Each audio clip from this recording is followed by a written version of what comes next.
Welcome to the Future Christian Podcast, your source for insights and ideas on how to lead your church into the 21st century. At the Future Christian Podcast, we talk to pastors, authors, and other faith leaders for helpful advice and practical wisdom to help you and your community of faith walk boldly into the future. Now, here's your host, Lauren Richmond Jr. Welcome to the Future Christian Podcast. This is Lauren Richmond, and today I'm welcoming Mark S. Dorn to the show. Mark is professor of music at Colorado Christian University, as well as a private practice counselor. In his work at CCU, Mark leads the symphonic band and jazz ensemble, teaches trumpet lessons, and is actively involved in the mentoring of undergraduate students. He is both a freelance musician and conductor, as well as an author. With a long-time investment in discipleship and counseling, his curiosity about how knowing God can lead to personal transformation has propelled him into counseling, writing, and a lot of musing about the journey. He is married to Jill, with 4 grown children, a new baby, and 10 grandchildren. He lives in Morrison, Colorado, where he is never far away from his next mountain adventure. All right, welcome to the Future Christian Podcast. I am Lauren Richmond, and we're joined today by Mark Dorn. Hello. Hello, Lawrence. Wonderful to be here. Thanks for the invitation to be with you today. Yeah, thanks so much. Tell our listeners anything else you'd like let them, can't do that. Let our listeners know anything else you'd like them to know about you. Well, they maybe would have picked this up reading between the lines, but I've had sort of an unusual development in my life. I have 4 grown children, 10 grandchildren, and my wife Jill and I have a 9-month-old. We've been married 11 years. There's a long journey getting here, but little Sophia has 10 nieces and nephews. So that is a source of great joy and exhaustion at this point, but very, very exciting. We're having a great time. Awesome. Well, share, if you would, kind of about your faith journey, what that looked like in the past and what that looks like today. Sure. I was raised Catholic and went through Catholic school. I had an uncle who was a priest and an aunt who was a nun, so was immersed in that through the elementary school years. Kind of went on into high school, and that became less important. But in college, I heard a lecture by Josh McDowell, who was traveling and giving lectures at secular campuses. This was at Indiana University. And at that point, I already believed in Jesus and was trying to live a moral life and that sort of thing, kind of good Catholic ideas and thoughts and behavior, but hadn't really thought much about what he was talking about and the gospel and a personal relationship with God. So at that point in my college years, made a commitment to Jesus in a new way and began getting involved in Bible studies and discipleship type ministries for the next few years. So it was a significant turning point, those college years where my relationship with God through Christ became more central and more driving in my life decisions and my thoughts about life. So it was a significant time of change. Got involved in a church that was a very strong Bible teaching church. A guy named Stuart Briscoe taught at Elmbrook Church in Wisconsin. Those were all really influential. Started reading the Bible on my own for the first time and exploring what it had to say for me rather than it just coming through church. So, and then early in my Christian life, I got involved with a discipling ministry called the Navigators and eventually joined the staff later with that. And that was obviously really formative to have that kind of close mentoring in a discipling relationship and then turning around and doing that with some others. So it's kind of early years. And I would say that time, especially as I moved into the discipleship, the words like commitment and obedience and being in the scriptures, being very serious about the Christian disciplines became real important to me. Scripture memory, stuff like that. And what does that look like today for you? Yeah. Well, some of that foundation, I think, has had a long shelf life for me. All that time in the Bible, obviously, was a good thing for me, just to kind just read the Bible a lot, study it, memorize it, and all of that. But I think then, if commitment was the big word for me, then my commitment, I think it feels more like it's my awareness of God's commitment to me and the grace that is there in Him towards me. I think I like the verse in Colossians 1 where it says, Christ in you, the hope of glory. That's a lot less about how committed I am than it is about what God is doing in me and in my Christian community. So I'm quite a bit more relaxed about some of those things. Not that those disciplines are bad. I don't regret memorizing the Bible and praying and all that, but there was kind of an energy in it, to kind of get it right, kind of hit the bullseye. Yeah. So, what's a spiritual discipline then, spiritual practice that's meaningful for you now today then? Yeah, I think the one that's lingered is the question we were always asking each other in that discipleship ministry was, what are you learning in your quiet time? How's your quiet time going? Mm-hmm. Quiet time essentially being reading the Bible and praying. And I've continued that. There was a period of time where I didn't very much because I think I needed to reshape it a bit. So there was a period of a couple of years where that became pretty sporadic because I think I was wanting it to do something for me that didn't do for me, kind of a vending machine mentality. If I read the Bible and pray enough, certain outcomes are going to happen in my life, rather than it being part of a spiritual practice of just growing spiritually and seeing what those practices might yield. So I've continued. I read the Bible most days. I usually read very slowly, small passages, spend a little bit of time in prayer. But probably the newer practice would be something that comes more of the contemplative tradition. I feel like I'm really bad at it. Mm-hmm. I have small amount of patience, but I'll take a phrase. My favorite phrase has been the one from Psalm 46: "Be still and know that I am God." I have a really hard time being still. Oftentimes have my do list right next to my journal or my Bible, and just in case something occurs to me. And so I've really tried to not do that. Sit on my front porch if it's warm enough to do that, or in the quiet of the early morning, and just literally sit still and try to get my mind quiet and think about something other than what I'm reading, what I should pray about, my do list, whatever seems to come up, and just be still.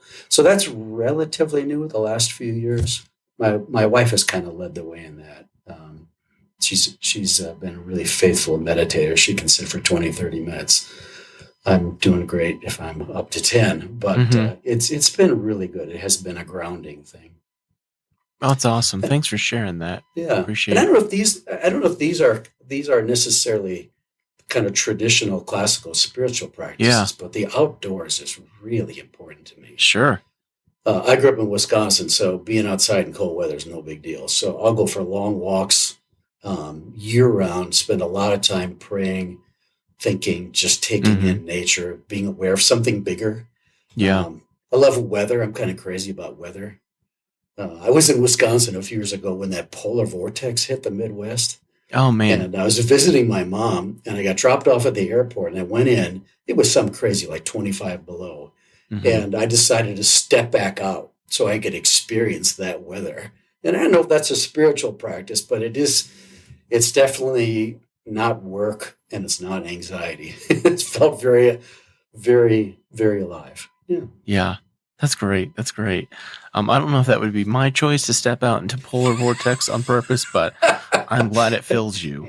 It was brief. It was certainly no 20 minutes. Yeah. And the other thing I've done, and this, I've not done this recently, but there have been times in my life where taking communion at home privately has been incredibly meaningful. Yeah. During darker times where I feel like maybe I'm losing my bearings. Am I still forgiven? Do I still belong to God? Does Christ's sacrifice still even mean anything? And that I've done that a lot at times. Not currently, but that's Yeah. sort of an interesting. That was suggested to me That's intriguing. by a Yeah. mentor. Yeah, I thought it was kind of weird because typically communion is a corporate thing, Right. but yeah, I had a little communion cup and a bottle of wine I kept just for that, and yeah. Well, I had Mark on the show to talk about his book he recently published called Life on the Road, Longing and Pilgrimage on the Way to God. And I was fortunate to have this recommended to me and Mark for conversation. I was really intrigued by the book. And the more I dug into it, I found it different, I guess in a good way, if I can say that. But one of the things that this theme, as I read the book, of longing and perhaps unfulfillment. So maybe to kick things off, I want to ask you about maybe let's start first, kind of talk about what inspired the book, and then I kind of want to talk to you more about this, as you say, heresy of fulfillment. But start with kind of what inspired the book. Yeah, well, I've wanted to write a book for a while, and my full-time thing is being a college professor teaching music. Mm-hmm. I have a very small counseling practice, and to try to squeeze a book in all of that was tough. When I finally sort of marshaled the energy to write it, it was like, what do I want to write about? And I had a couple of false starts, and here I teach at Colorado Christian University, and I Mm-hmm. taught this class for freshmen called Language of Longing, Writings About Spiritual Pilgrimage. And we journeyed through a number of pretty divergent books that all had in common the idea that we're on a journey, that the Christian life is more about pilgrimage, uncertainty, all the things that come with a sometimes difficult journey. Mm-hmm. And then also the topic of longing, that there's a human capacity that's kind of built into us for longing, and that life oftentimes leaves those longings touched, but not necessarily completely fulfilled. Maybe not very fulfilled at all. Yeah. And as I taught the class, this is for freshmen, they really resonated with it. It gave them, I think it helped them zoom out a little bit. Where I teach, we do a lot of Bible study and that sort of thing, and the students can work very hard at kind of getting it right. Similar to earlier in my story. Yeah. And I think this class gave them the permission to really engage with what was deeply going on in their own souls without so much being in such of a hurry to fix it, address it, put it into a category, find a Bible verse to attach to it, but actually just experience their inner life, which often channels down into these profound longings for meaning, for significance, for connection, for transcendence. And a lot of the people who write about this write about it, that music is an avenue, nature is an avenue. There's things that sort of take our breath away and stir up deep, deep things. Quality relationships, a good conversation, falling in love, all of these things channel into this deep longing that some of the biblical writers talk about and others. So that's kind of the genesis for the topic. And it was interesting that this came from a class that I taught to a room full of 18-year-olds for about 10 years. So. Yeah. So that heresy of fulfillment, dive more into that. I think the heresy of fulfillment comes from, similar to my own story, where for a while I stopped reading the Bible, stopped doing some of the practices I had done for years because it wasn't quote unquote working. I had things going on in my life I was distressed about that didn't resolve. There were habits, there were relational things. I had a long career, kind of a dark journey where there's a lot of confusion. What should I be doing with my life? And it's like, well, what good is it to do all these spiritual practices if it doesn't yield this certain result? And I think the disappointment of those things relate to this heresy of fulfillment. It's kind of like in the vending machine that, if you do this, you're going to get this outcome. If I put 3 quarters in the vending machine, I'm going to get a Snickers bar.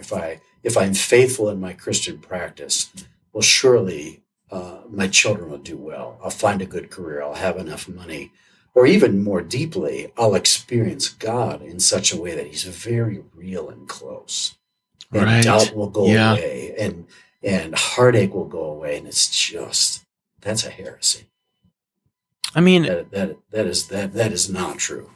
it's so applicable to so many contexts. Again, I'm thinking from my role as a church pastor, it's, if I'm faithful, if I do the work, if I'm committed, I'm going to see growth in my church. I'm going to see lives change. I'm going to see whatever. And that just doesn't always happen, right? No, it feels kind of random. Right. I mean, I'm a musician, so if I rehearse my groups a Mm-hmm. certain amount of time, the expected outcome is a good concert. There's Yeah. so many things that can make that not happen. I've had a lot of good concerts, but even if you have a good concert, I think the deeper thing is will that do it for me? I think I write about this in the book. When I drive home from the concert, man, that sometimes feels like stepping off of a cliff. Because even if it is kind of everything I wanted it to be, it's not the kind of food for my soul that I'm wanting. In fact, I wonder sometimes if the longing is more activated when something you want to have happen does happen. The church growth goes up.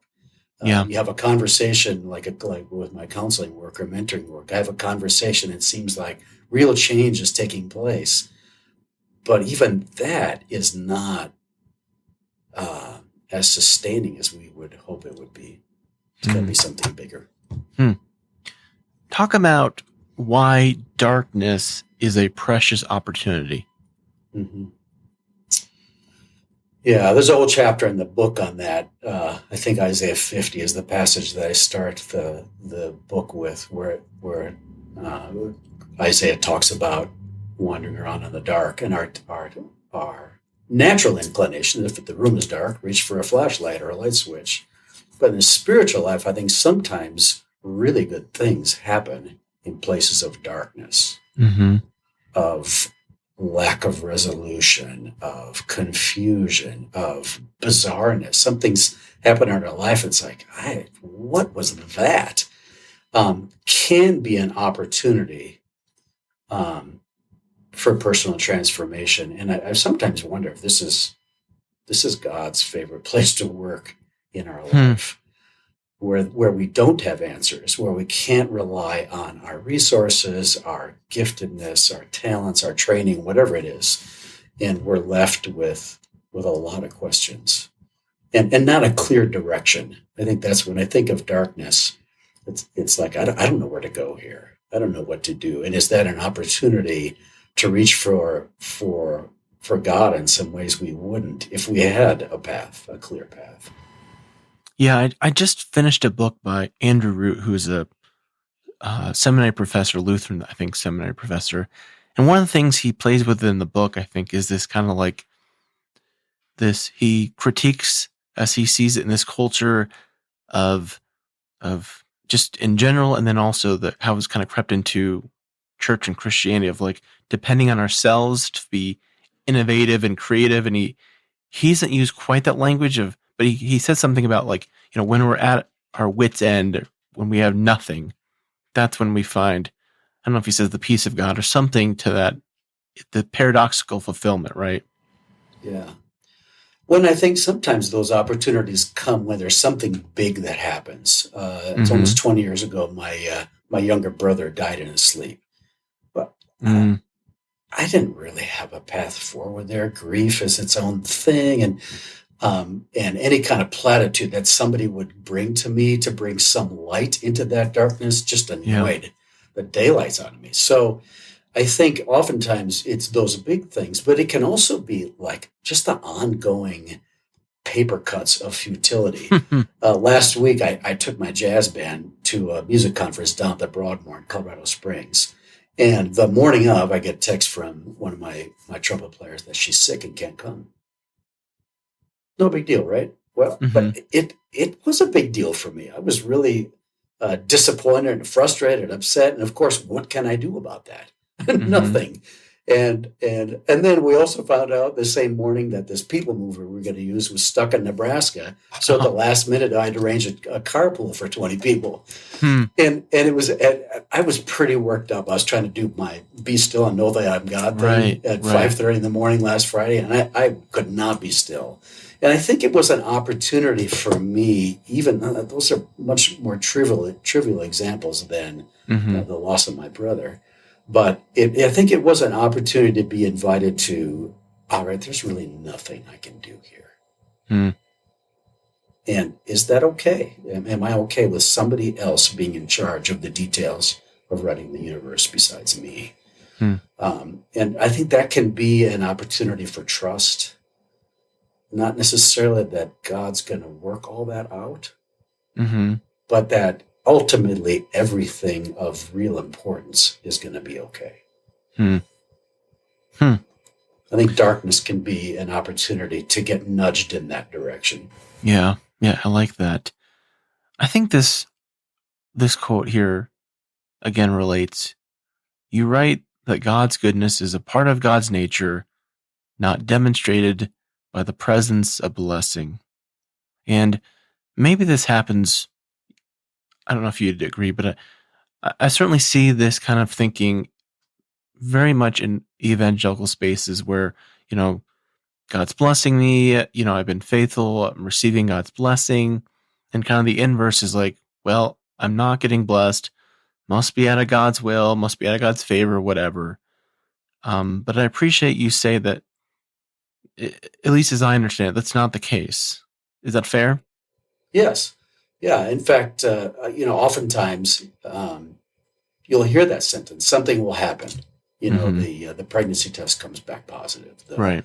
You get the raise at work, and so you don't have to sell your house, or whatever it is. And often the kind of summative sentence is, well, God is good.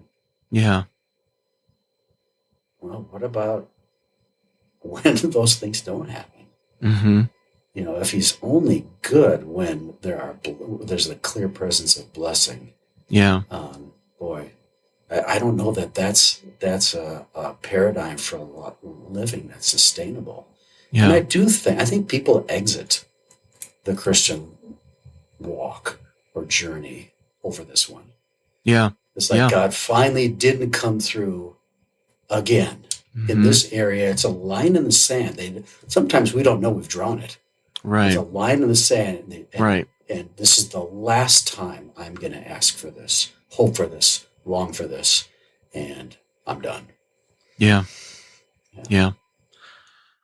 Well, speaking of journey and pilgrimage, you talk about the importance of fellow pilgrims on the way, which I thought was interesting. You talk about mentors, peers, and apprentices. Talk through, as you see those three roles, how that can be helpful for a journeyer. Yeah. First of all, I do think all of these, to some degree, are a gift. It's like, I'm going to go find a mentor. I think you can go find a mentor. Like we have mentors, elder faculty to new faculty here at the university, and that's useful. It's very confined, but this is a little bit different. This is more like a life mentor, somebody who will see your life, speak into it. Maybe is a little further ahead on the journey than you, whatever that means. And I had such a mentor in one of my former professors, psychologist Larry Crabb, for a number of years, and he was able to see things in my life and speak words. Words are important. Speak words into certain things I was struggling with that really helped me to take the next step when things were particularly difficult. I think peers can have that same opportunity, but the peer is more somebody who's walking shoulder to shoulder, and maybe more mutual. And I don't want to codify this too much. A mentor can be somebody like a pastor, a counselor, spiritual director, where it's formalized, but it doesn't necessarily have to be that. Peers kind of fall into the friend category, where you're just as likely to speak into their life as they are into yours. But even that can be seasonal. When I was going through some some of the difficult times I write about in the book. My brother's death and the divorce happened. My divorce from my first marriage happened about the same time. And I had a handful of peers that were just right there holding the ropes for me.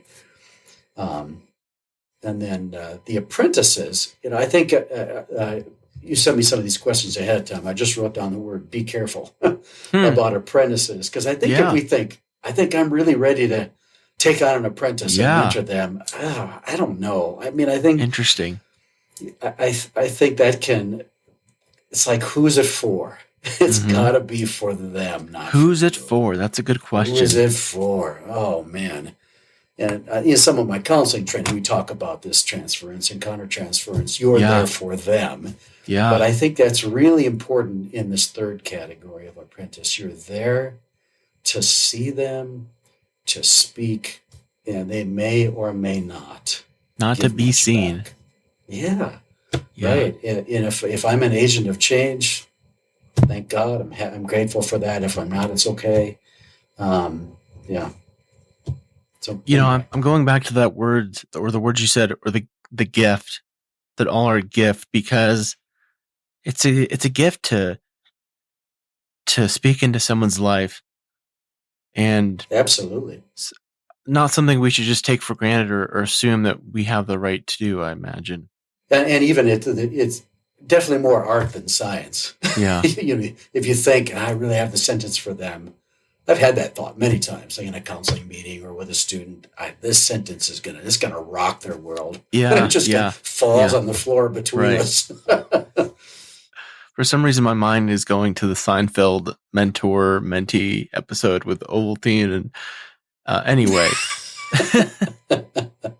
George. I will say this. Since it is a gift, I think this is one of those areas where it makes sense to pray. If you really are feeling the need for a mentor, say, to ask for guidance for, circumstantial events to align, so you need somebody. Start asking, do you know anybody who you think would be a good mentor for me? I think that can be a good thing. I write in the book also about, I think I called them distance mentors. I feel like I've been mentored by Henry Nouwen, C.S. Lewis. Yeah. Recently, David Brooks. I read his book, The Second Mountain. I thought that book was really encouraging to me about dealing with kind of, I'm 65, so later in life, first mountain being ambition, finding your career, making enough money, kind of finding your vocational identity. Second mountain is more about calling. That really that stayed with me. I felt like I had a conversation with him through his book. Yeah. So I think books and the whole podcast phenomenon. I've not done much with podcasts, but there's a couple I've listened to that have really been thought provoking. I feel like it's better than vicarious. It feels real. Right. Not quite the same as sitting down eyeball to eyeball over coffee with somebody, but yeah. It's amazing what we can do thanks to technology, even, I suppose, the 500-year-old technology of the printing press. Yeah, absolutely. Yeah. Well, as I read the book and I thought more about it in my own life and kind of in some of the work I do, I couldn't help but think about, Mark, how this relates to clergy. And I don't know if you've seen it in your context, certainly in some of the mainline circles I'm a part of. The issue of clergy burnout and folks leaving has been pretty drastic and dramatic, I think. And even just among folks I know and work with, I don't know. It just seems like the weariness and heaviness of burnout is, to me, it's really discouraging just to see it and not know how to help. So I kind of just wondered if we could talk about for a few moments, just like clergy burnout, how you think this themes of longing and unfulfillment might relate, and just kind of share your thoughts of what you think might be helpful. Yeah, you and I had an interesting email conversation about clergy burnout and the difference between mainline and the more evangelical churches. Most of my church experience have been probably in that more evangelical context, although right now I'm at a PCUSA church where my wife is worship director. Mm-hmm. So your question about burnout and talking about that intrigued me. If there are some differences, and you mentioned you thought a lot of the mainline churches are shrinking, so there's this thing of I'm hitting my head against the wall, and attendance was down by 10 again. And of course, we're counting heads and all of that, and it seems like on the evangelical side, sometimes it might be the other. They have so many programs going that they crash or get in an affair or just go off into depression or suicide. I mean, there's all kinds of things related to clergy burnout that I think it's an interesting thing, because the general perception often of people in the pew is that being a pastor is kind of easy. Mm-hmm. You need your sermon prep. How long can that take? Yep. Visit a few people in the hospital. How long can that take? Run a couple of meetings. Just work on Sundays. Weren't you just on vacation a month ago, Pastor? I mean, I hear these conversations in both camps. Mm-hmm. And that's an awful context for somebody who's exhausted, feeling like a failure, dealing with various temptations. I mean, who knows? I mean, that is a recipe for serious crashing and burning, health problems, all kinds of things. So I think it is a problem, and I thought about this a little bit. I think the longing is. I think that's kind of a universal thing. It's talked about so much in Scripture that I'm convinced that it is something that God wants us to wrestle with. But I think the pathway into that is an enriched inner life. Okay, and I think for many clergy, if they're so overcommitted, counting heads, feeling like a failure, it is really hard to get down into what's going on, kind of deeper inside, and have a place to journal about that, to talk about it, to bring it into your spiritual practice, to have a mentor, to have those resources there. And the irony of that, of course, is they're a spiritual leader. And they're often, I think, clergy struggle, and Christian leaders struggle with that, of just being so consumed by what's happening and whatever is going on in their life. I don't know, we didn't talk about this ahead of time, but I got kind of more deeply acquainted with the Enneagram a few years ago. Yeah. And that's a pathway to the inner life. One of many that can be helpful. But have you read The Sacred Enneagram by Chris Hertz? I don't think so, but I'm familiar with the Enneagram.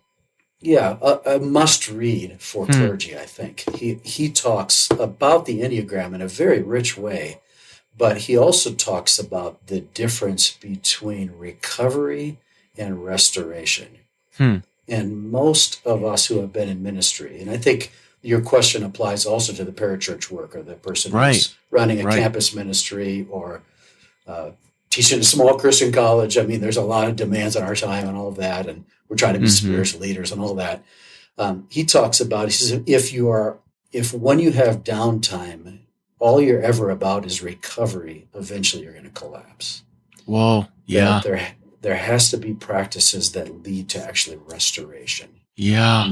It's more wellness versus I'm in the ER again with chest pains, spiritually speaking, or physically speaking for that matter.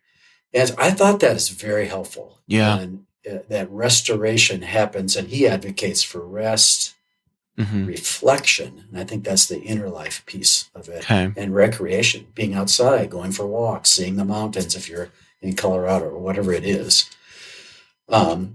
Recovery is an unavoidable season, I think. When I get to the end of a 9-month academic schedule, I need about 4 or 5 days of brain deadness before I can really move back into re-engaging with some of this.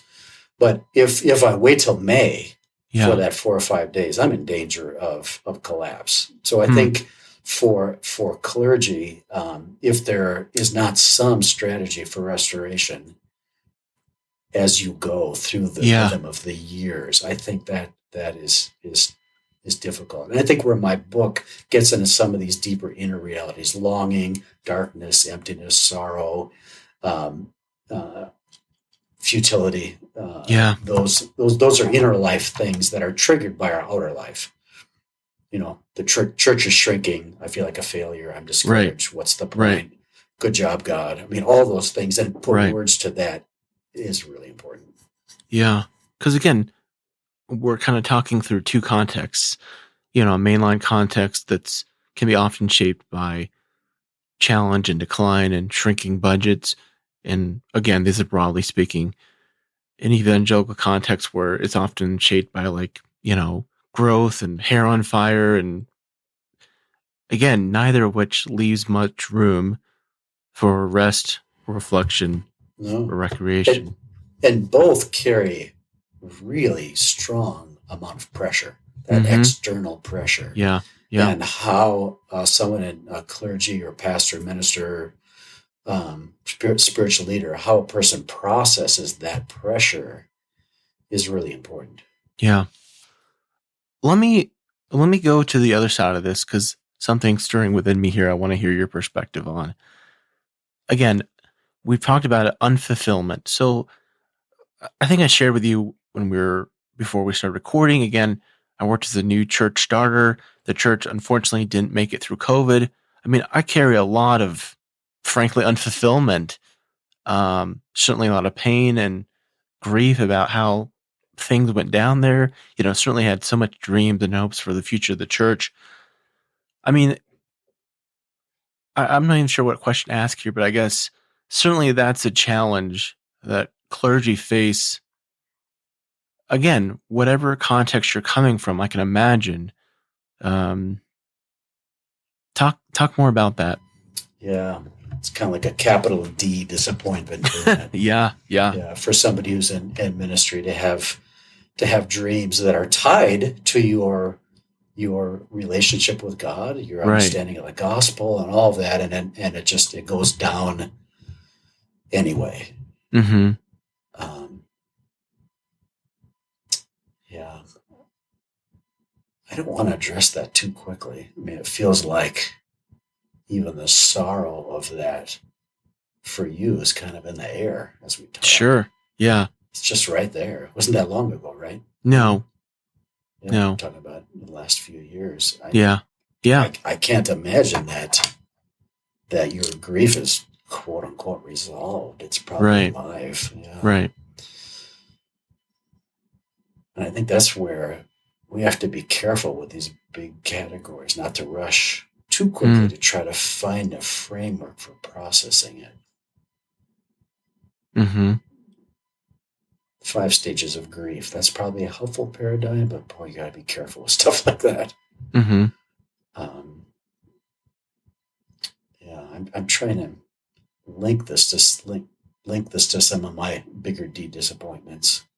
And I know anytime came to me too quickly, anytime anyone came to me too quickly with a silver lining, right? This is the purpose of it. That made it even more deeply discouraging. Like I somehow was missing, what I should be getting from it. I feel like I'm answering your question very well here. Well, it's I think it maybe perhaps speaks to just the challenge of, again, I think disappointment in ministry, regardless of folks' context, is something that's heavy and is hard to process at times. I mean, because, again, I've seen, whether it's, again, for thinking just broadly speaking of like some of my clergy friends who, the budget giving expectations are significantly down from what they hoped for. I remember a friend who's just like, I'm afraid to talk about anything controversial because I can't stand to lose another family from the church.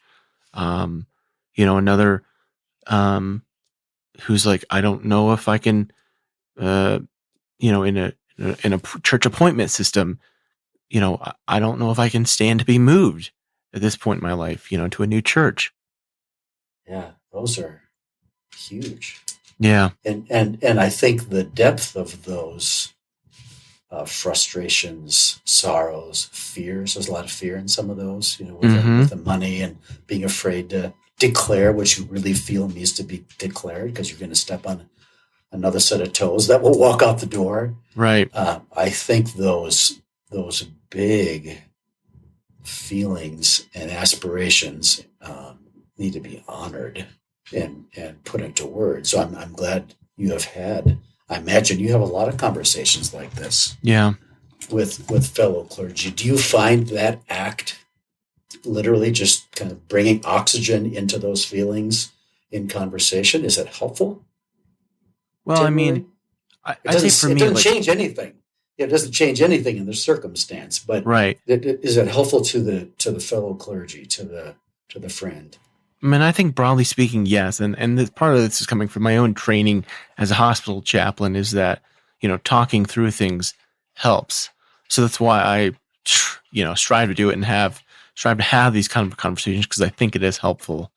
But yeah, I think there's, again, I don't want to paint with too broad a brush here, but I still think whatever context we're working in for clergy, there can be this expectation of like, I've got to have it all together, or, I think that complicates right. the struggle. When my brother died, I didn't think something was wrong with my spiritual life. Mm-hmm. Or I didn't think anybody would think something wrong was with my spiritual life. What do you mean your brother died? I thought you were a Christian. I mean, no one's going to, it's ludicrous. Right. But if a pastor says, hey folks, I'm really struggling Yep. with depression right now, right. over the direction of the church. This is hard. Can we just say this is hard? Yeah. There'll be some out there who goes, well, if you don't have confidence in God, how are we supposed to? Right. That's a whole other layer to this. That's just awful. Yeah. Yeah. And I think for pastors, and this is really hard to model more authenticity with that, Mm-hmm. with at least a few other pastors, a few trusted people in the congregation. But I know pastors have been burned by doing that, where they kind of go out on a limb and confess to, I'm struggling with this. I'm afraid if I bring this up in church in a sermon, I'm going to lose people. That's a vulnerable place for a spiritual leader to go. Yeah. Yeah. I mean, I'm certainly a fan of boundaries. Some things are not, but yeah, I appreciate absolutely right. Yeah. Right. Yeah. You shouldn't air your laundry. Right. This is you're kind of in that, going back to the three categories: mentor, peer, apprentice. A lot of the people you should be thinking of, but these are my congregants. These are the people that I'm leading. But to lead from pretense is no good either. Yeah. Yeah. It's a tricky one. And the brushback can be really painful. Right. Well, this is great conversation here. Let me ask you one more question before we take a break. We're already kind of running along here. What advice do you have for pastors, especially those who are often walking, again, this journey of what can be a lonely road? Yeah. Certainly to try to find a companion, and that might need to be outside of the local church context. Another pastor, maybe a counselor who has experience with dealing with pastors or clergy, spiritual director, even somebody outside of your tradition a little bit. Yeah. I'm drawn to the Catholic spirituality and the settledness of that, of the patience of that. It takes a long time, quieting the inner life, that sort of thing. I think having some kind of a companion goes a long way. And then I think the second thing is to cultivate self-awareness. We all have our triggers that will lead to binge watching, overeating, pornography, whatever. Having that second or third beer, and it's just human nature to reach for something to anesthetize, and some level of self-awareness. And this is sort of an ironic one, I think, for clergy, but to have some kind of Sabbath practice. Yeah. That's not Sunday. I like Chris Hurt's, this book I mentioned, his 3 R's for recovery of rest, reflection, and recreation, where you literally rest, sleep, maybe rest awake, reflection, have time to read, to journal, to interact over coffee with somebody who's not in a hurry, doesn't need anything from you, and recreation, to get outside. Walk. Well, this is good stuff. The book is, again, Life on the Road, Longing and Pilgrimage on the Way to God. Highly recommend the book. Mark, let's take a quick break. We'll come back with some closing questions. All right, we're back with Mark Dorn. And Mark, great conversation. Really appreciate your perspectives and insights here. Have some closing questions. I always tell folks you can take these as seriously or not as you'd like to. But if you're Pope for a day, what might that day look like for you? This question makes me giggle a little because of my background with a Catholic upbringing on my dad's side. And so I certainly heard all about the Pope and was there for Vatican II, and I'm old enough to remember all of that. More seriously, I think I have come to appreciate liturgy. Went to Lutheran church for a while. When I had that time in college where I made a more personal commitment to Christ, if I could put it that way, I kind of jettisoned all of that. Yeah, and I've come to appreciate that. But I think sometimes liturgy can be anesthetizing. And I don't know if I would Pope for the day, if I had the power to do this, I would want to promote liturgy as setting the table for an encounter with Jesus. Intriguing. Not just something that is familiar and that I don't have to look at the book anymore because I have it memorized. So I think that's what it's intended to do anyway, but somehow that's lost. So if I had any kind of papal superpowers, if I can make the meaning of the liturgy kind of be setting the table for here comes Jesus. And certainly we have the table and the bread and the wine and all that. But well, that's really intriguing. That's really intriguing, especially as I think about, I can't dive too deep in this for sake of time, but especially as I think about evangelical spaces, this obsession of like, how can we get Jesus in here? And right. He's there. Right. With the liturgy, it's like, hey, it's happening now. Yeah. What theologian or historical Christian figure would you want to meet or bring back to life? I thought of two. Can I do two? Yeah. C.S. Lewis. I mean, it's just, there's something about Lewis that I think of him as my Continental Divide author. If I need clarity to see what's up in my life, it almost has the same power for me as reading scripture. Yeah. And to have a conversation with him would be just out of this world. Okay. And then the other one is Frederick Buechner, who just died a couple of months ago. In fact, he died around the time my book came out in August. And he had the ability to walk this very fine line of somehow Jesus was always exalted and lifted up, but he did it with such a unassuming, no need to be right, non-dogmatic way. It just invited me to want to go deeper in my relationship with God. And I'd be just so curious to sit in his study in his Vermont home and talk with him about all that. Yeah, those are great. What do you think history will remember from our current time and place? I don't think it's going to be a good memory. There's so much division and COVID, and I don't know. It's hard. I think history will look back at this as being a very conflicted, confusing time. Yeah. But I also wonder, and this is the history of the church, is that history maybe won't even know about this and doesn't record it. What are the pockets of revival and spiritual renewal that are going on in the world? God's not an American.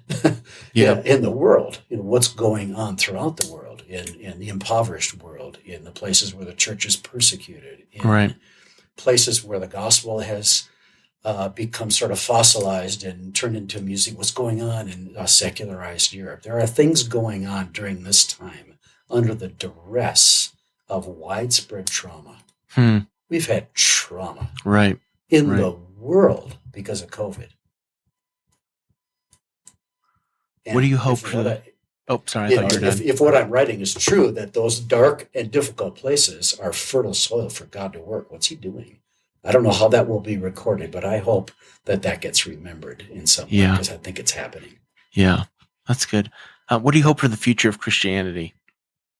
I think I've seen, in my experiences, in my Western, more evangelical, I've seen some pendulum swings. Early on, my experience was the Bible. Memorize it, read it, apply it, live it, commitment, that sort of thing. And then as I started teaching, I saw the generation behind me embrace worship. Yeah. Music and worship. Right. In some really beautiful ways. It was like there was the head and then the heart kind of caught up. Mm-hmm. 90s, 2000s, something like that. More recently, I think there's been a real honoring of mental health issues Mm-hmm. and bringing spiritual concerns into that. And I think that is a really healthy thing. Counseling is much, much less stigmatized than it was. So that's kind of a three-part journey I see in my short life. And I wonder if the next thing might be a swing back to deep intake of the scriptures, maybe through these lenses of worship, inner life, mental health, restoration. That would be good. Because sometimes I think when you focus on these other things, just literally reading and talking about the stories of the Bible can go away. And I wonder if I would be hopeful for that there would be more conversations informed by these ancient timeless stories, the storytelling of Jesus, the story of Jesus, and all of that. I think I would be hopeful about that. Well, that's great. I really appreciate the conversation. Thank you for sharing all these thoughts and perspectives. Share, if you would, how can people connect with you if they want, find out more about you, that kind of thing? Sure. If they want to get a copy of the book, the easiest is just to go on Amazon, Life on the Road, put in my last name, Dorn, and it'll come up. I also have a counseling website. That's a place where you can subscribe to my little email newsletter. I've got a little blog that I do on there, or just reach out to me personally, and that's just markdorncounseling.com. DORN is how I spell my last name, markdorncounseling.com. Well, again, thank you so much. Always leave folks with a word of peace. So may God's peace be with you. Thanks, Lauren. Thanks for joining us on the Future Christian Podcast. To learn more about Lauren or the podcast, visit future-christian.com. One more thing before you go. Do us a favor and subscribe to the podcast. And if you're feeling especially generous, leave a review. It really helps us get the word out to more people about the podcast. The Future Christian Podcast is a production of Torn Curtain Arts and Resonate Media. Our episodes were mixed by Danny Burton, and the production support is provided by Paul Romig-Levitt. Thanks, and go in peace.